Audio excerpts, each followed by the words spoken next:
पूर्णिमा समस्त श्रोता बंधु को मोर अभिनंदन। बंधु सबुदिन भली आज भी आमे ज्योतिष उपरे दुई पद आलोचना करिबा।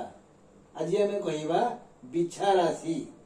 बिछा राशि देखंतु विशाखा नक्षत्र 16, अनुराधा 17, ज्येष्ठा 18 एई तीन नक्षत्र को नहीं बिछार परिवार।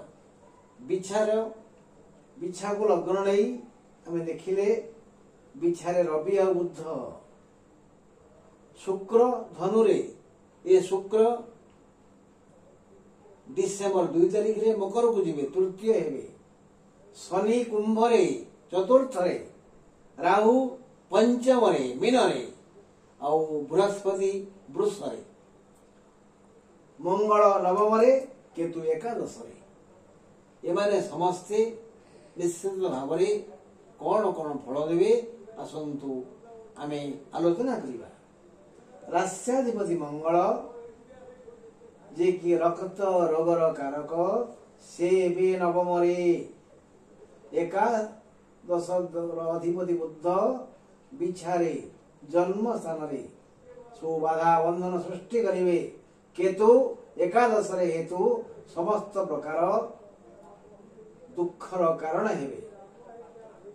12 घर अधिपति शुक्र धनुरे द्वितीय रे सबु सुखर कारण हेबे। मासाधिपति और दशमाधिपति रवि जन्म हेतु दूरयात्रा करिपारंती और ये यात्रा दुखप्रद हेबो। मासाधिपति और दशमाधिपति शुक्र को विषय तो सुनिले एबे सुनंतु। तृतीय और चतुर्थाधिपति शनि चतुर्थ रे कुंभ रे जावतीय दुख जंत्रार कारण हेबे। पंचम रे मीन रे राहु धन मान स्वास्थ्य बंधु आदि हानि होई पारे। द्वितीय ओ पंचमाधिपति बृहस्पति सप्तम रे समस्त प्रकार सुखर कारण होई पारंती।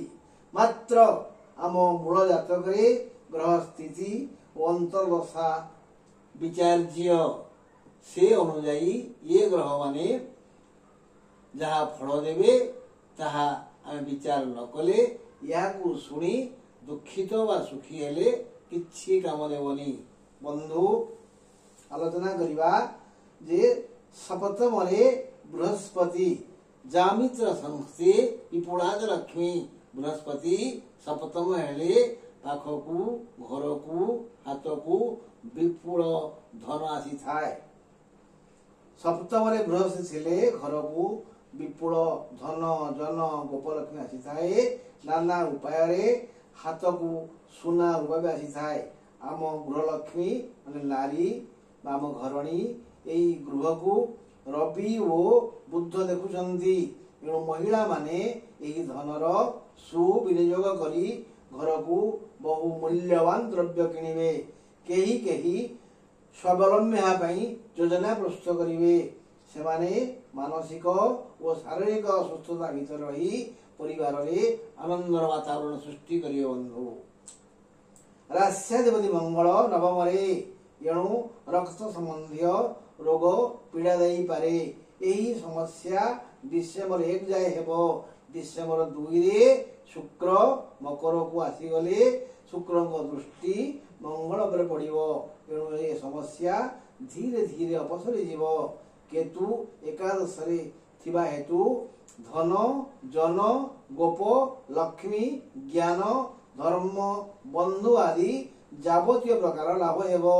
मात्र केतुंक जोगु 16 नक्षत्रर कांध पीड़ा होई पारे। आउ 17-18 नक्षत्रंकर अजागारे घा माने गुप्त अंगरे जंत्रणा भयंकर हेबो। जन्म रविंकर जोगु दूरयात्रा आसीपारे। 16 नक्षत्र पाई ये रवि चलन लाभप्रद हेबो।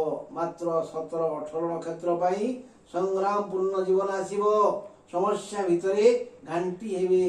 तेणु जो मानकर 17-18 नक्षत्र सेमाने टिके जगी रखी चलंतु।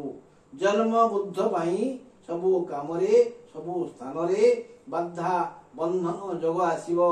आशा आशार रहीजिव इच्छा पूर्ण हेबनी सम्मान हानि हेब वृथा कलह हेब ओ से कलह थमिजिव दुश्चिंता बढ़ी जाई पारे मनस्तापी हेब बंधु टिके जगी रखी कथबार्ता करंतु शुक्र एवं द्वितीय रे सुख देवे डिसेम्बर 2 रे तृतीय हेले धन देवे धन और सुख देई शुक्र ये मास सारा बिछा राशि को शक्ति सामर्थ्य और आनंद जोगाई देई सेमानकर समस्त समस्या समाधान करिवे सेमानकर मंगल हेबो शनि एवं चतुर्थ रे एणु नानाविध शारीरिक समस्या सृष्टि होई सामयिक दुख देव कारण सी निज मूल त्रिकोण रे कुंभ रे समस्या गुरुतर हेबनी राहु पंचम रे थिले धन मान जन सम्मान बंधु संपर्क हानि होई थाए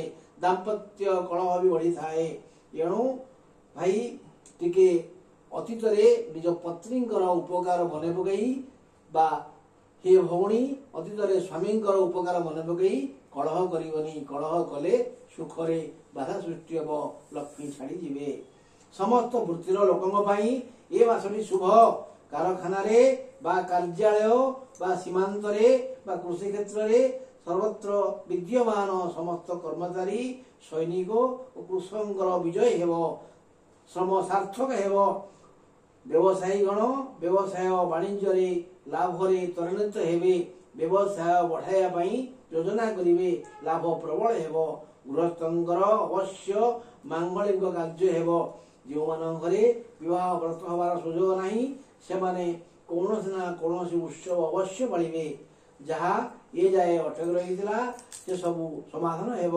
समस्त उजुड़ा सजाड़ी होई जीवो सहकर्मी सह संयोग जीवन साथी उत्साह मुख्य व्यक्ति प्रसन्नता कारण आपण समस्त दुर्बल कार्य को सहज और सुगम करदेवे असंभव को संभव करेंगे आपणकर मंगल हेब बंधु आपणकर मंगल हेब रही।